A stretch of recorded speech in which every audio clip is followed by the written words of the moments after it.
Sneak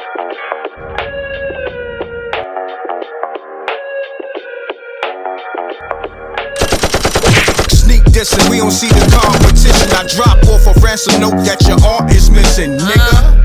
Pay us in full with the money, or she gon' get her fingers clipped off like Lil Sonny,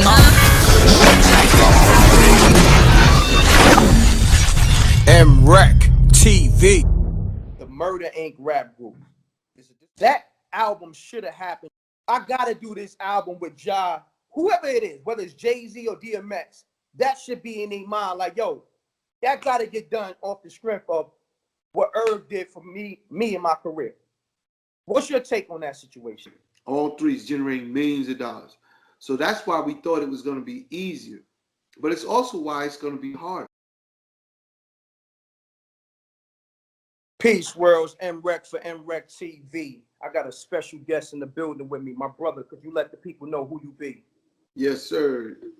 First, thank you for having me on. You know what I'm saying? This is Chris Gotti. You know what I'm saying? Lorenzo, CEO of Adventure Music. Yes, you know? sir. Yeah, yes, sir. So what's the concept behind Adventure Music? Well, you come up with an idea and you want to execute. So the concept for it is to be the back office basically for all artists, for all independent artists, so they could be able to actually just do what they do, which is create music. And then they could use the services that we have and the distribution that we have, just like a Universal would for them, and they could do it all on their own. Yes, sir. So about how many years you been getting this thing going now?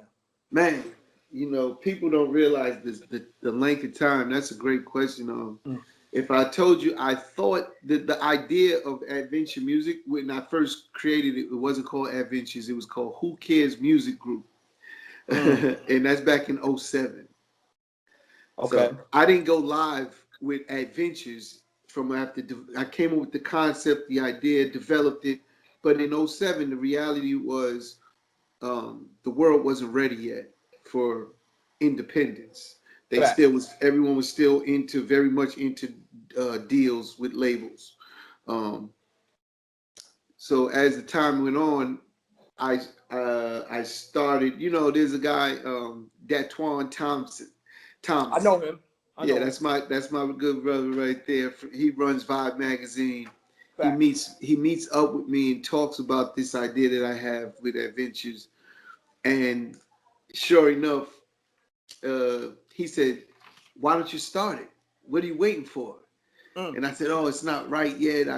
This is something that I give advice to all artists, because I had to deal with it myself, as you would have to deal with it. We all deal with it as entrepreneurs, as business people doing something. And what that advice is just do it. And I give Datwan the credit, because I had the site built at this time. This is in 15. Now we're in 2015. I didn't go live yet, but I built the site and I have it. And I'm telling him I'm going to launch. And he said, "What are you waiting for? You sound like you got everything ready." And I was like, "Nah, I'm not ready yet." Just like think of an artist trying to drop their records. They're always waiting for the perfect moment, the perfect time. There's no such thing. There's no such thing. You know what the perfect time is? When you're ready, when you have something, go. Facts. Go learn, go make your mistakes and learn and keep tweaking. And so he leaves. We was at 4040. He leaves. And once he left, it hit me. And I run outside and get him. And I said, "Yo, I'm dropping it tomorrow." That's May 1st, 2015. And I turned the site live May 1st. He did the article on Vibe magazine to kind of do a launch for me, the whole thing, to tell me what I'm doing. And that's the beginning of Adventures. Now here we are in 2020. So salute to Dayton. Yeah, definitely. Salute to him. Yes. Dayton, that's the homie. Yeah. Yeah, so go ahead. You said here we are in 2020. So here we are in 2020, and just like anything else, I say you go through your ups and downs, your bumps, your bruises, and then I still haven't gotten to an automated place, because that's where we are today. We need to be, everything you're doing is automation. Think of any company you're dealing with, it's an automated process. Got you. So until Adventure Music gets to an automated process, I'm manual. Manual is fine, but it's not conducive to really grow the business the way I want it to grow, and where I'm going to take it. So you got new companies come in like DistroKid or United Masters, you know, and shout out Stout, you know what I'm saying? He got United Masters and he's over there. I wanted to ask you that. I'm glad Yeah. you brought that up. Not to cut your wisdom. It seems like, I don't know, maybe he had the same idea, because I think you had your thing going before the United Masters thing. You know, one thing I learned in life is no original ideas. There's no original ideas. The minute you start something, someone else was doing it or thinking about it. Or so do I know who I was up and running first, but he definitely asked me what I was doing before United Masters was created. And I told him I don't really give up my intellectual property. Very important. I watch all these other companies and what they're doing. Very closely, I'm very aware. Ghazi, shout out to Ghazi at Empire. You know what I'm saying? That's my brother there. Incredible platform what he did. I remember when he first came in New York and we had to sit down and to where he's at today. Incredible. I salute to them. Ghazi and the whole Empire. Ghazi and Empire, yeah. Which I use for my distribution. I use I didn't know that. So Ghazi allowed me to use his distribution back before he was doing that. Got you. His whole business model also evolved, which is what companies do. We evolve. Yes, sir. Yes, sir. We see the problems, we change. We see the nature of the business and where it's at, the landscape, and then we make adjustments. So when I say these things, I'm sitting there saying, of course, we're all in the same, let's say, area of business, but our business models are different. Our agendas and goals are different. And that changes the dynamic of the companies. So I always tell Dex, shout out Dex Diamond. I always tell Dex. Oh, that's my brother. Shout out to Dex Diamond. Yeah, I always tell Dex, I say, these independent artists, there's nowhere else to go. And there's a ton of places to go. You might say, damn, there's all, TuneCore, CD Baby, there's a ton of distribution companies out there. Fact. But what I'm saying is, when I say there's nowhere else to go, is their business model, their agenda, their goal, their core values as a company is not to empower independent artists. And mine is. So I was going to ask you that. You just answered my question. Difference is everything. Like that difference right there is everything. I could sit and make an argument and say Universal's core values is not the same as any artist they have signed to their label. Imagine that. That's like going against each other. It's like a tug of war. And it's just the truth, right? They want to attain certain things and generate certain revenues that may not be as conducive to the artist as, the artist might like. Agreed. And so then that becomes the problems with a label and an artist always going back and forth at each other. I'm from Murder Inc. We never had that issue. If you could go through the history, you don't hear none of the artists ever complain about contracts and money, because we took care of our artists. Now you're right. So I never heard Ja Rule, Ashanti, or anybody, even Cadillac Ty. I never even heard none of them mention. Because we took care of the artists the best way they could have been taken care of, and even if at the moment they didn't understand something, right? Because let's call it ignorance or just not knowing, right? That's it being ignorant. Once you do know it, then you come back and say, "Damn, you guys was doing the best thing for me." I get it. They don't realize that Universal, our music partner, was telling us, "Fuck them." You know what I'm saying? They was telling us, "Don't go get another artist. We'll get the best deal when you get another artist from them.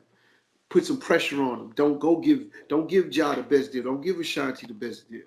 Because absolutely, that's business though, right? And it's not like you're saying, "Wow," but the reality is that's just business, right? You have a company right here, MRecktv. You have an agenda. You have a value. You're going to do what's best for M.Reck.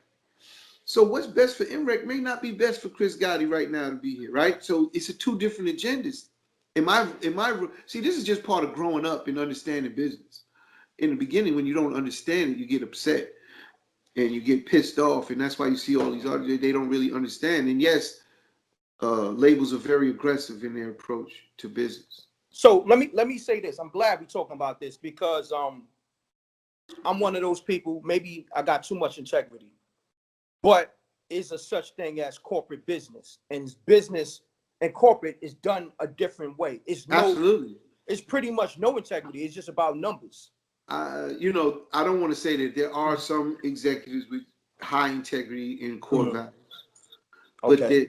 But with that said, you know, if we're dealing with stockholders, right?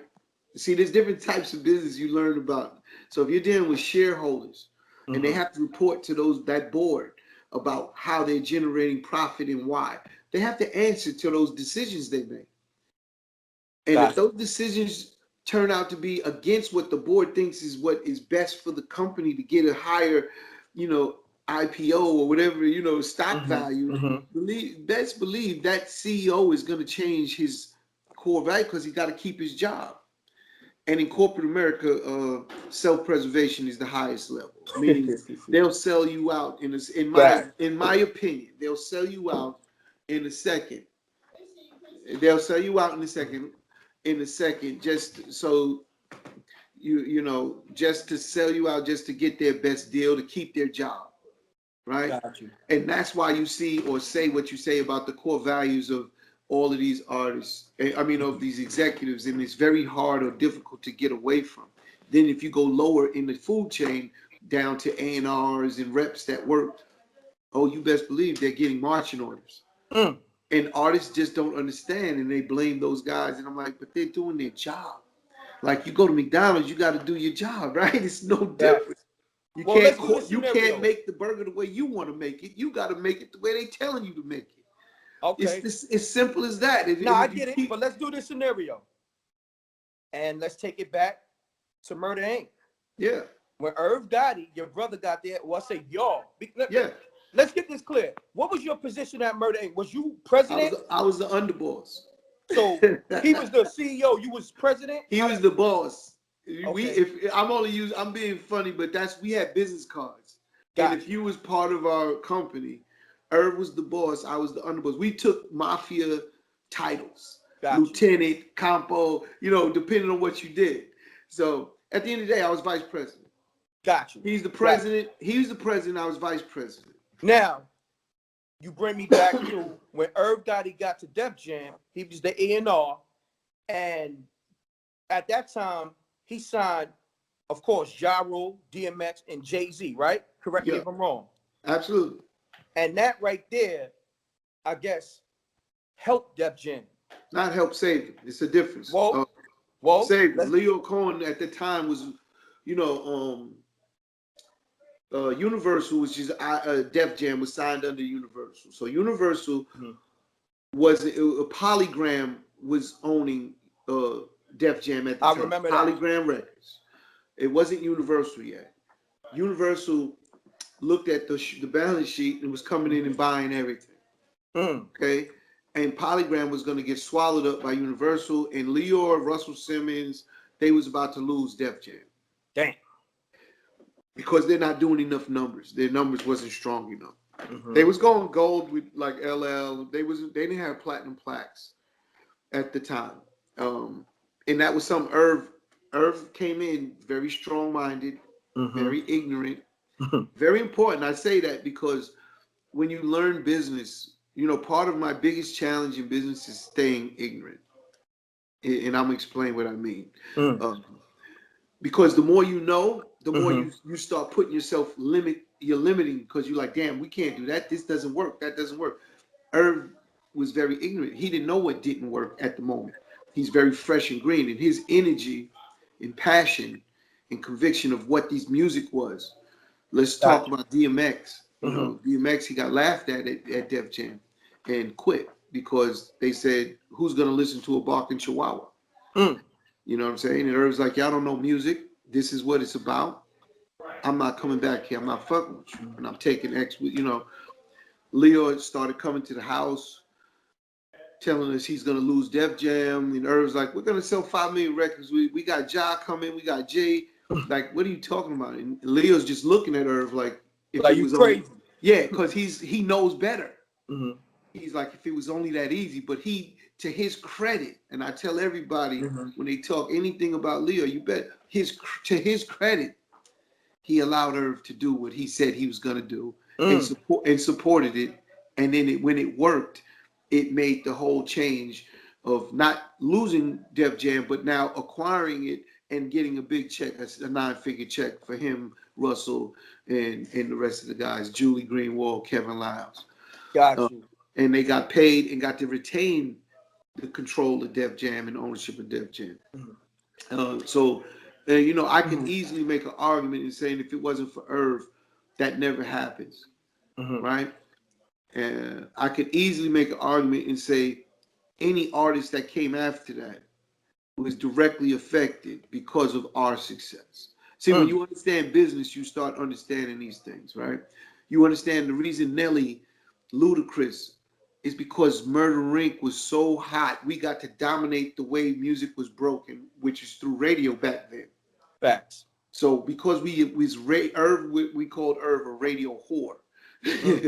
So he was a radio whore. So he had every program director, and then because of the sense of job, Universal, Def Jam, IDJ got to use those favors, let's call it. And those relationships. In their favor to break a Luda, to break a Luda. Let me say this, though. I got to say this, because I work radio on a much smaller scale.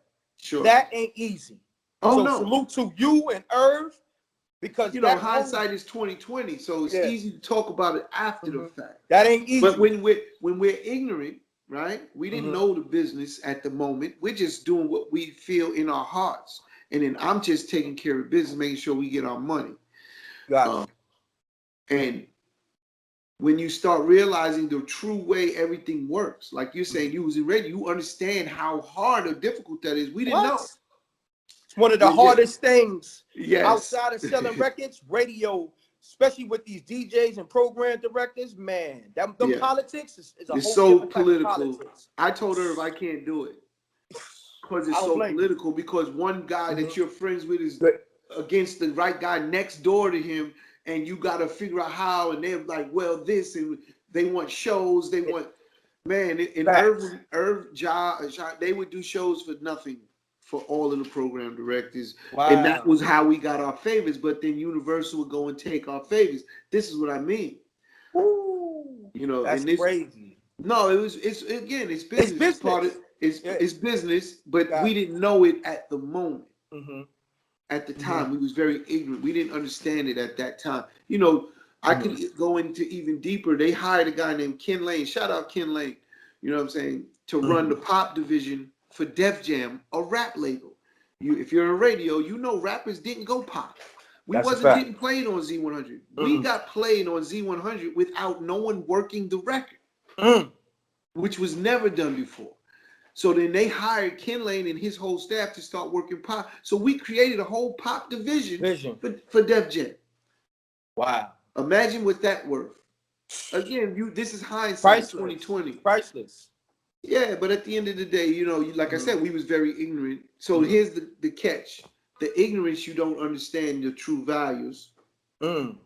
So that's why I said my strength is I'm not ignorant, even though I'm staying ignorant.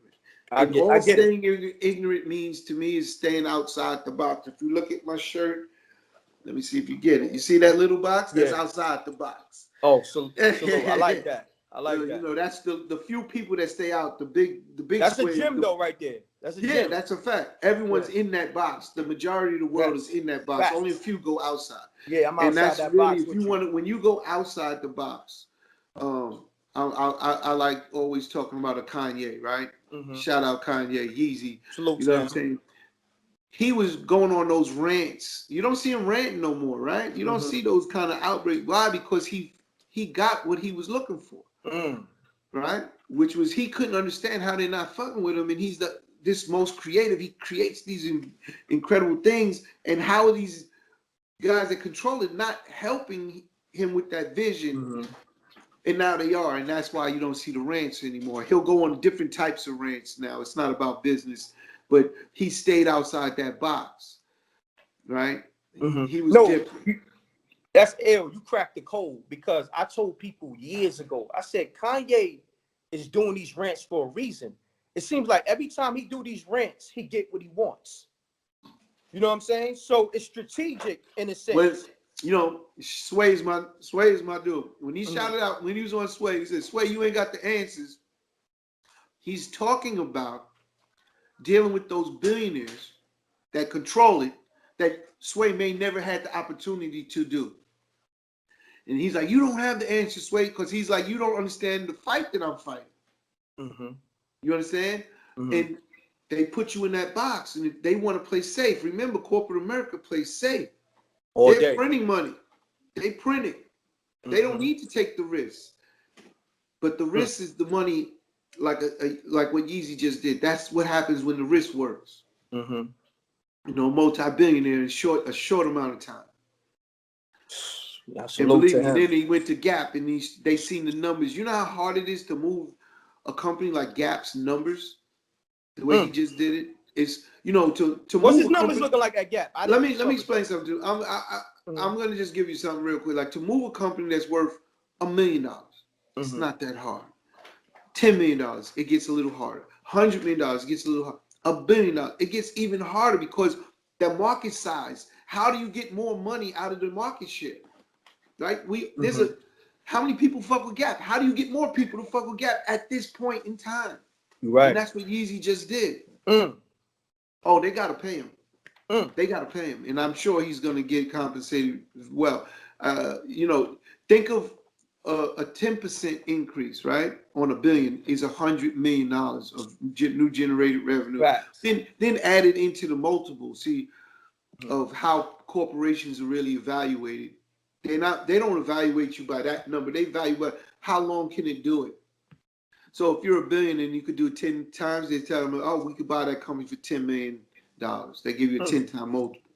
That's what he just did. So it's not that it moved just 10%, 20%. It's just that hard to do. Just because he said he's fucking with Gap and changed numbers, and then it's very difficult. And then they're looking at dollars and cents, so he's supposed to get compensated for sure. So salute Shout out Kanye West. Yeezy, you did it, baby. Big business. You did. I know his mom's is looking down on him, crying happy tears. You know what I mean? To those billies. She's probably the reason it's happening. She's up there working for him. Condolences to his moms, and you know, God bless. Yeah, God bless. Now, I gotta get into the history, being that you brought up the Murder Inc. thing. It's a lot of questions, me personally. Sure. Because I'm one of the guys who set the blueprint for these in-depth interviews on the internet. Like, if you do the history, ForbesDVD.com, we go back like 12, 13 years when everybody was doing those generic questions, like, who do you, they ask those generic questions like, where do you see yourself in 5 years, or what features on the album, that type of shit. We was the ones like, yo, what happened with Chris Black, or, you know, Cadillac Ty and shit like that, when everybody was keeping it on the hush, because, you know, people behind the scenes, they talk in the industry, but in the interview, they played it safe. Like you said, safe. Corporate America, play it safe. So we was the guys who came from the mud. ForbesDVD.com, shouts to Doggy Diamonds. You did an interview with my partner. You know what I'm saying? I think last year or something like that. We took the risk, but we didn't get the credit. Like you said, with what y'all did with Murder Inc., the whole radio division. Yeah. The same thing with Forbes DVD. You got all these other brands like Drink Champs and the Joe Button shit. I'm an artist first. You know, rapper interviewing another rapper. It was taboo at one time. Niggas think about Big Tigger. He was nice on a freestyle, but they didn't take his career serious. They looked at him as an interview nigga. He didn't break off. He got into radio. Exactly. So everything you saying, I could relate to it in a different aspect. It's all relatable. It's all relatable. But anyhow, let's get into it, my brother. Now, what was your official introduction to the music business? When? Yeah. What was the first official, outside of Murder Inc.? We know that story in a sense. What was the first official introduction to the music industry? Well, you got to go back to the first official introduction is gonna go to Mike Geronimo, TVT Blunt Records. A guy named Steve Gottlieb gave my brother a situation, and we had Blunt Records over there. We started doing Mike Geronimo, you know, all of those artists over there, and just working, man, and just working. No doubt. Shouts to Mike Geronimo. That's the homie. I know him as well. Now, also, you know, before that, if you go back, but that's like our first official business where we was making money or generate revenue from it. And that's my brother. He was generating the revenue from it. At the end of the day, you know, we grew up in Hollis, Queens. So Jam Master Jay, Run DMC, that's family. And no doubt. God bless the dead. Jay, he's my first music opening because Jay would allow me into his life in ways where I was privy to see things, hear things, listen to music, and it was just like, wow. And then, you know, at the time I put Irv into Jamaica Park.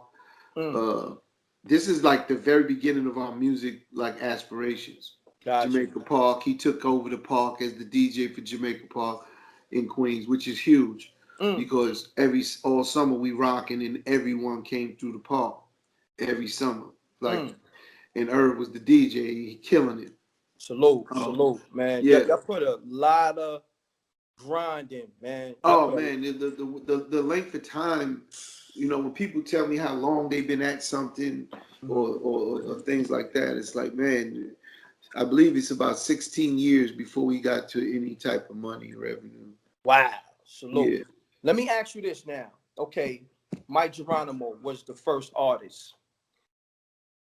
And, you know, he has some classics. What's that? The Master IC, Shit's Real. Yeah, all that, right? Now, just moving along,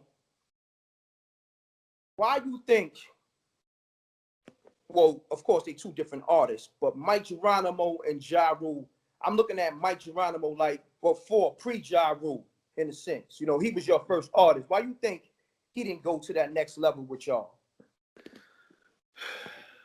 You know, first things first, you know, I'm a straight shooter. I just I just tell it. I need that. Well, I tell it like it is, like what my version of it from what I've seen and know about the situation. Everyone, you know, we could watch the same story and we have two different stories, right? But Irv put his heart and soul in Mike. He found Mike at a high school talent show in Bayside High School. Wow. Told him, let's go make a record. Made the record. Shit's real. I paid for the video. You paid for it? Yeah. Wow. Hype Williams shot the video.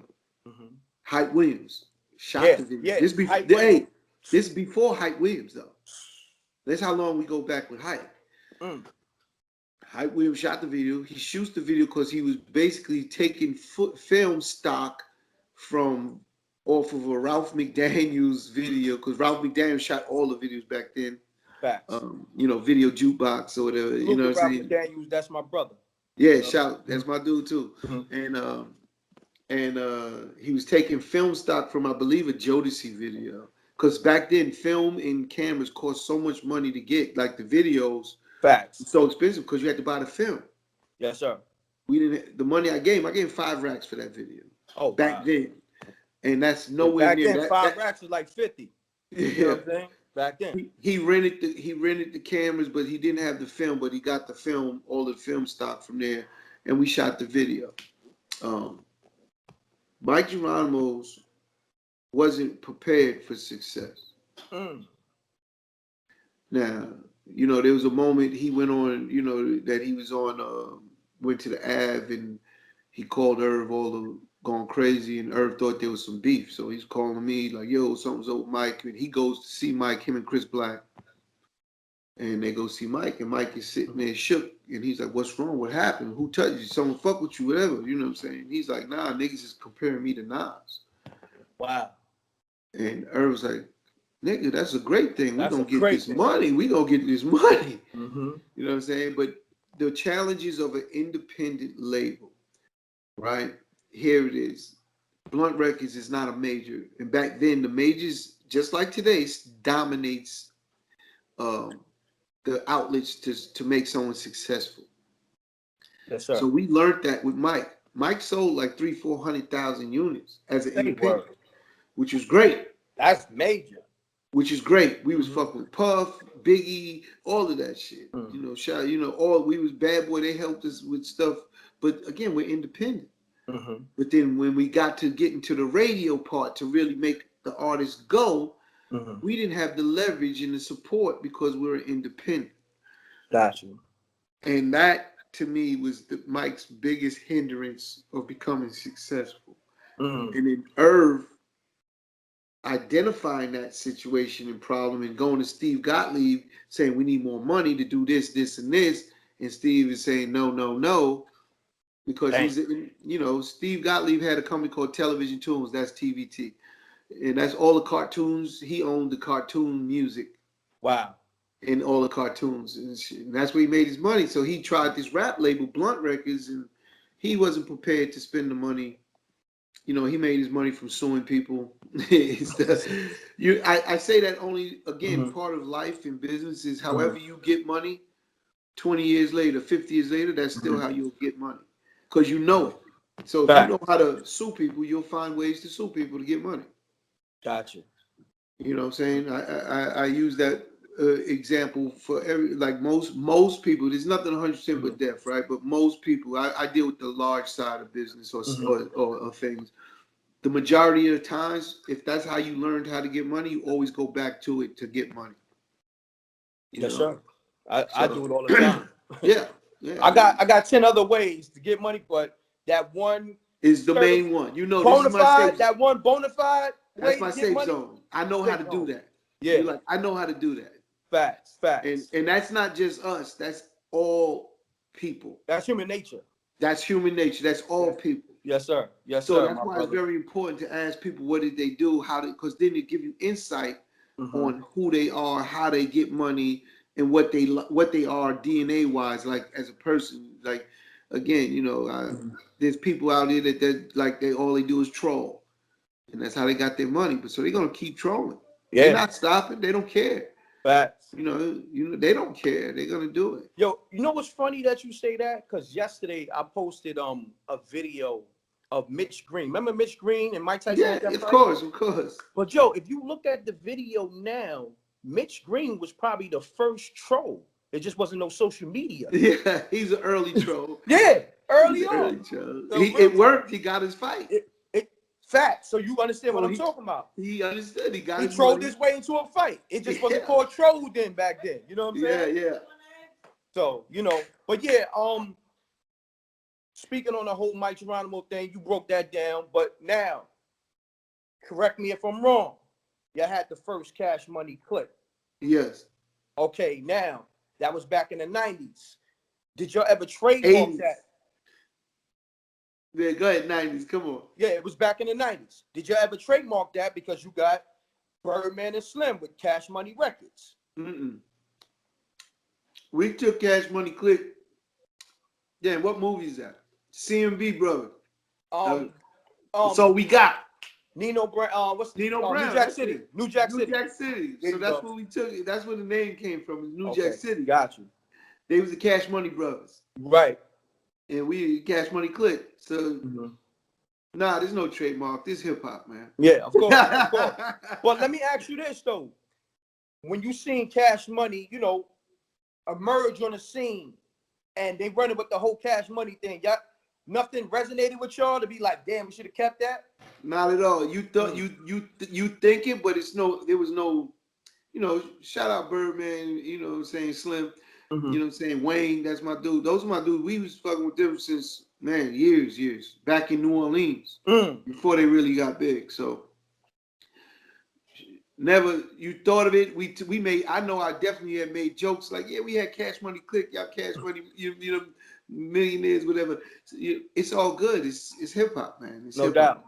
No doubt. That's ill that you say y'all had jokes about it because I was going to ask you that. Yeah, we said we had it, but they took it somewhere different. So how could I even? That's not what that was the way they branded it. That wasn't your vision for it. That wasn't us at all. So I was, you know, it'd be different if there's some type of infringement or something we did and it looks just now. Yeah, the lettering was similar, right? But it don't.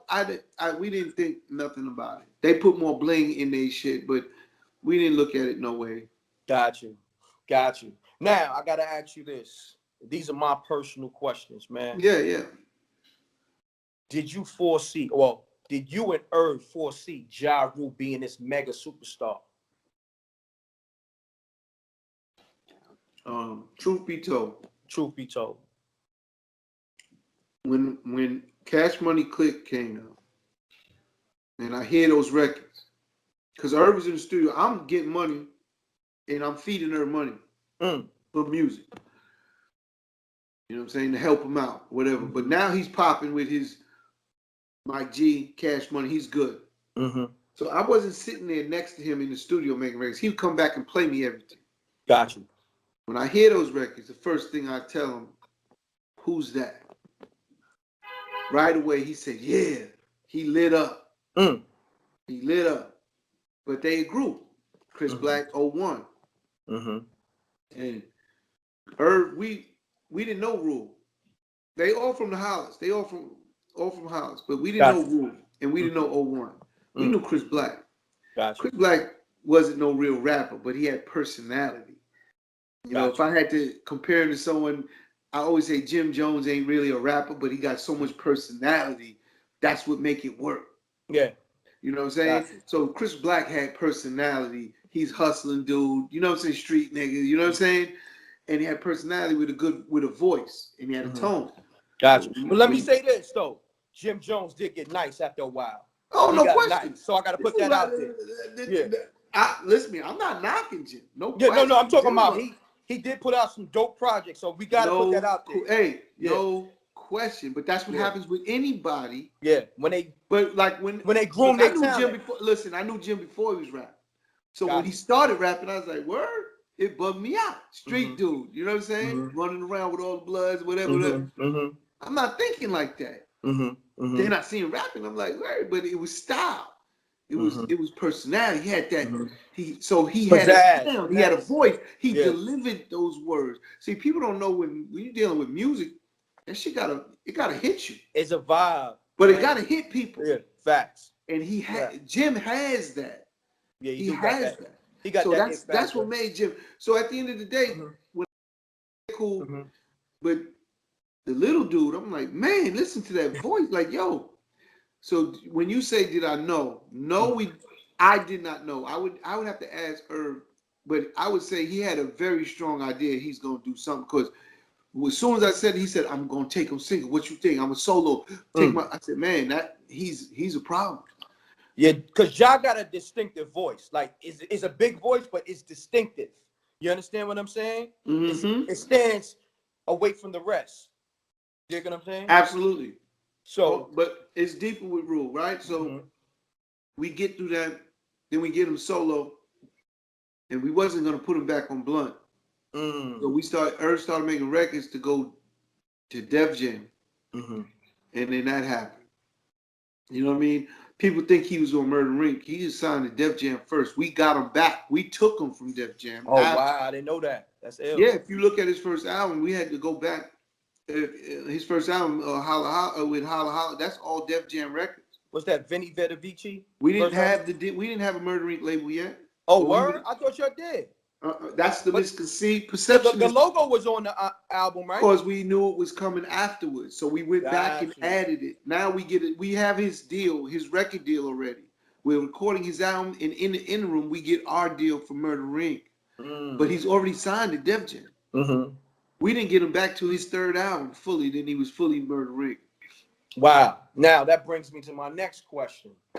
Okay, who signed to Def Jam first? Out of Ja Rule, Jay-Z, and DMX. I know Irv brought everybody there, but who was the first artist to sign they solo deal?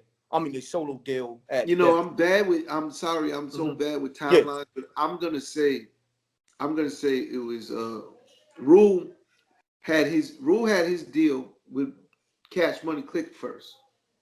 Gotcha. So I always tell people because X and Rule had their little, and that's family. They both is family. Rough Riders is family, like. So when their beef was going on, perception, whatever, and X started buying into the trolling that went on. But I told X one time, I said, X, how you mad? You was on his records. Mm. So he's first. So if anyone's comparing voices or sound alike, Rule was first, my nigga. No, you're right. I'm glad you cracking a lot of X codes. name wasn't DMX. It was Darkman X. He'd be when he first came out. Like everything changed because he got the Def Jam. But at the end of the day, Rule was first. So how could the first nigga's voice be copied? How could he be copying the person that comes second? And And Ja Rule put DMX on his record. Mike Geronimo put them all on. Jay-Z, DMX on Time to Build with Mike G. Irv had all of them. He wanted to bring everybody to Blunt.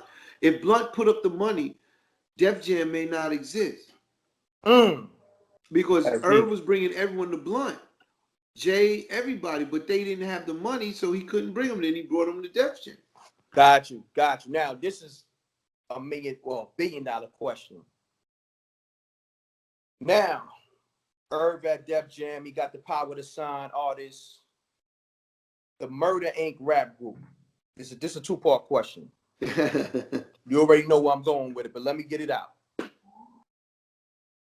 I just feel like, okay, Irv bring everybody to Def Jam, like you said, and like the world knows. That album should have happened just off the fact that, hold on, my man got me this deal. I was a struggling artist.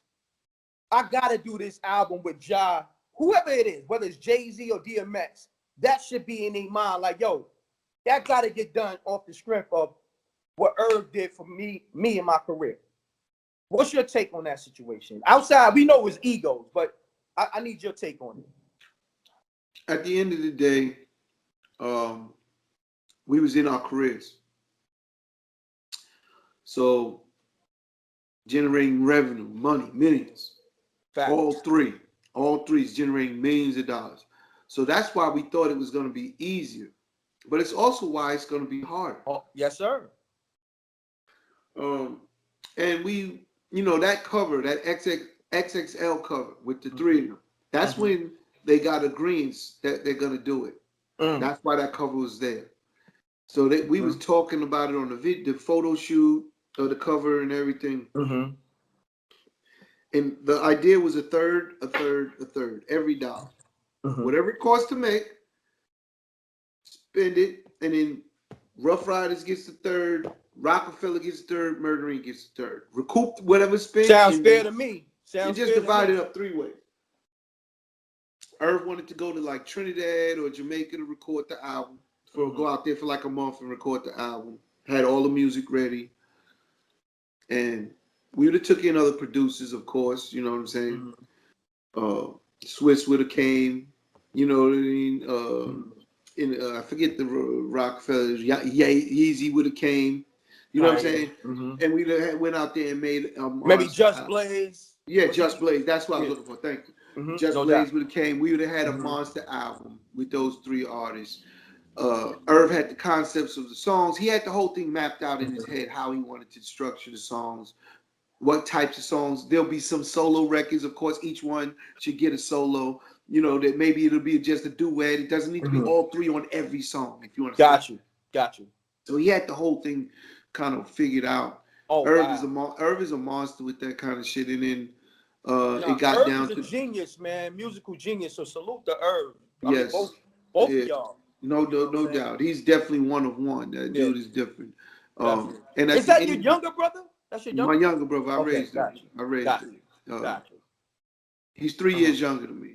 But we do all of this stuff, and then it got into the money, and then I won't point any fingers on who made it not happen, but it just didn't happen. Damn. You know what I'm saying? It's like it got to a point where it was a lot of conversation with Rough Riders, a lot of conversation, because right at that moment, DMX just sold 5 million records, so he's making the most money, and he basically said yes.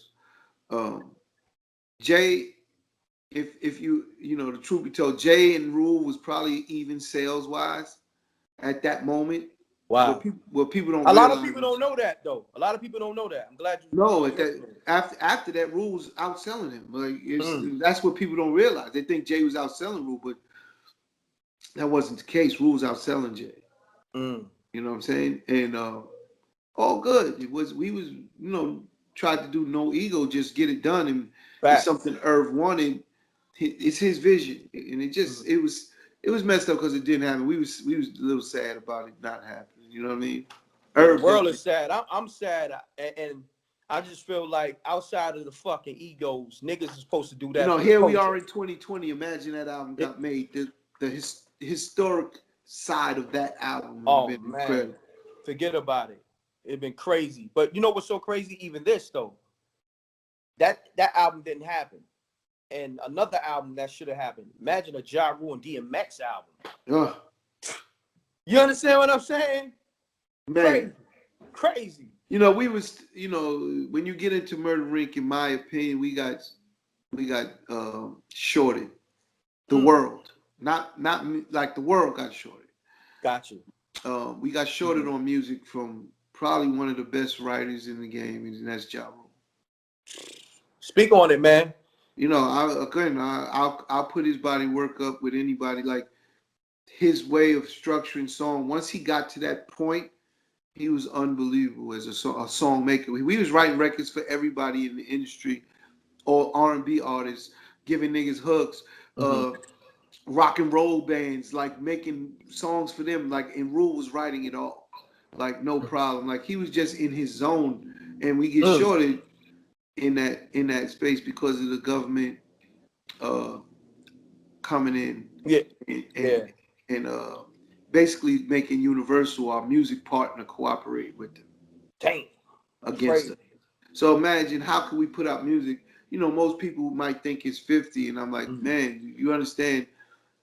Like the amount of work we was doing, we was doing over $200 million in revenue. How could this guy stop it? He can't, and he's on Universal. So for Universal, hindsight is 2020. All they did was stop us and give it to him, so they keep making the revenue. Right. But they stopped, and Leo stopped, and that was a shock. Dang. And that was someone that Irv went through the trenches with, and Irv, that's one of the relationships that Irv got hurt the most by, because he couldn't believe that Leo stopped helping him. Wow. And didn't tell him. At least tell us, like, listen, I can't do nothing. They got an agenda to stop you guys, and that's it. Dang. So, all of this is all in the moment, you don't realize it. Yeah, definitely. But that's the problem. So when we put out music and we're seeing no reaction or something's not happening, like, what's going on? Like, you see the resistance, you feel the resistance. Yeah, things change. The same people that were supporting is not supporting no more, and it's not. We're listening to the music and we're like, this shit should go. Well, let me ask you this: was that same effect going on with some of the artists that you had relationships with, or was it just absolutely? Oh wow, absolutely, man. You kidding me? We had the plague. We had COVID-19, and we had COVID-19 before COVID-19. They didn't want us to be around nobody. They had you on quarantine. Yeah, but we didn't know. They told us we were quarantined. We didn't know we were supposed to be quarantined. Yeah, what year that happened when the feds came in and snatched the computers and all that? What year was that? 2002. Well, sorry, yeah, it's the end of the year. It's 3. Let's call it 3. Okay. All right. 02, the end of 02 going into 03, basically. Yeah. Wow. And then for 3, so end of 02 and then it ended in 05. So you're talking about a 3-year time frame. Basically, if 3 years, the government just took our lives from us. Dang. Stopped all revenue, made the Universal cooperate with them, stopped paying us, and anything affiliated with all accounts. Everything. People don't realize how much we went through because we don't talk about it. Again, I don't wish that on my worst enemy. You know what I'm saying? I'd rather them be good and we'll deal with each other whichever way we deal with each other. So it's like when you get down to it, it's like it's just crazy because they took everything. 15 years later, I'm still dealing with shit. Dang. And then it was more about perception. So it was about the perception of the corporate America to once we went to do business with these guys again. Dang. And it's the absolute reason Irv quit. People think we got forced out. No, we had a deal with Universal when we quit. Yeah, because I remember that. But they wasn't working the records, and Irv said we can't win. They're not supporting us. It's over. And he said, now let me ask you this: at one time, didn't y'all change the name like to the Inc. instead of Murder? Yeah, Inc.? that was So we're dealing with Leor, and at the time we're under investigation. At the time, we're not charged yet. We're just under investigation. And Leor, we was generating so much money, and we meant so much to the Universal system. Vivendi, who owned Universal at the time, was like, "What's going on with these guys? What's And Leor and Russell came to us and say, let's bury the word murder. Let's do a funeral service across the country and put in and have a coffin, a whole procession, that follows the coffin. And inside the coffin is the word murder. Wow. He said, let's put it to bed. Let's kill it finally and just call the company the Inc. It's probably the worst decision we ever made. But we did, thinking it's the right thing to help keep business moving. We're still Murder Inc., but we'll just lose murder and just call it the Inc. And it was one of those decisions that to this day, I know Irv hates it, and I hate it just as much. But we did it to appease those guys, and then to find out they cooperated against us after we appeased them with everything. We try to keep them happy with everything, and then we can't. They don't work with us no more. It was just bad. They left. How could they leave the guy that generated billions of dollars for dead? But that's the point I was making from the beginning. Yeah. Well, that's again. Everyone's integrity levels is different. That's the point I was making. Marching orders. Remember, I said they're getting marching orders. So, do I believe it's them? I don't really technically, because we're still very good with Leo, Kevin, and all those guys. Russell, you know what I'm saying? Yeah. But at the end of the day, they looked at it as business. But they, the only thing I could have said they could have did was tell us. Bottom line. That's all. Pull us to the side and say, listen, this is what's happening. This is what I can't do anything anymore. So we know how to move different. We're survivors. Just tell us the game we playing. I'm gonna play the game. No doubt. But if we think we're playing a certain game and we're spending all this money and it's nothing, no result, come on, you're not. Communication is the key to success. It's the key to everything. You know what I'm saying? So at the end of the day, that was one of the things that if I said something, that would be a big deal, because they could have just said, hey, pull it, hard conversations is the worst thing. People don't know how to have a real hard conversation. But when you do those things, those conversations, you find out the best way is just to go and do it. No doubt. Just go say it. Let's get it over with. Let's talk. Here it is. Being that you saying that, man, it's a couple of things I gotta address. We gotta get to the shit, Chris. I'm gonna keep it all the way in stack with you. Yeah. Because my demographics, they'll be mad at me. Yeah, that's yo, how you got Chris Gotti up there and you ain't asking this, that, and the third? Go ahead. Come on. Let's go. Now, that happened in 02 to 05. It's just fucked up the whole infrastructure of Murder Inc. Yeah. The business aspect, y'all putting out records. There's so many moving parts. You're just scratching the surface. If it would take for almost the day to get to tell you all the moving parts that was going on in addition to these things. No doubt. No doubt. You know what I'm saying? Because there was more moving parts. We was definitely trying to do a distribution deal with Jay Prince and Suge Knight. No, you're the plug and such. You a joke's bound to happen if you slipping or you lacking. I'm gripping on the Mactin, ready for the action. Shots will make you break dance and have you do a backspin. I got more kicks than karate flicks. My whole team pushing Maserati whips. You on IG liking thotty pics. Shorty pocket broke, but her body fixed. Peace, world. To promote your music or promote your business by placing an ad on MRecktv, contact MRecktVpromo, MRecktVpromo at gmail.com. Peace. Oh yeah, subscribe to MRecktv, youtube.com/MRecktv. I'm gone.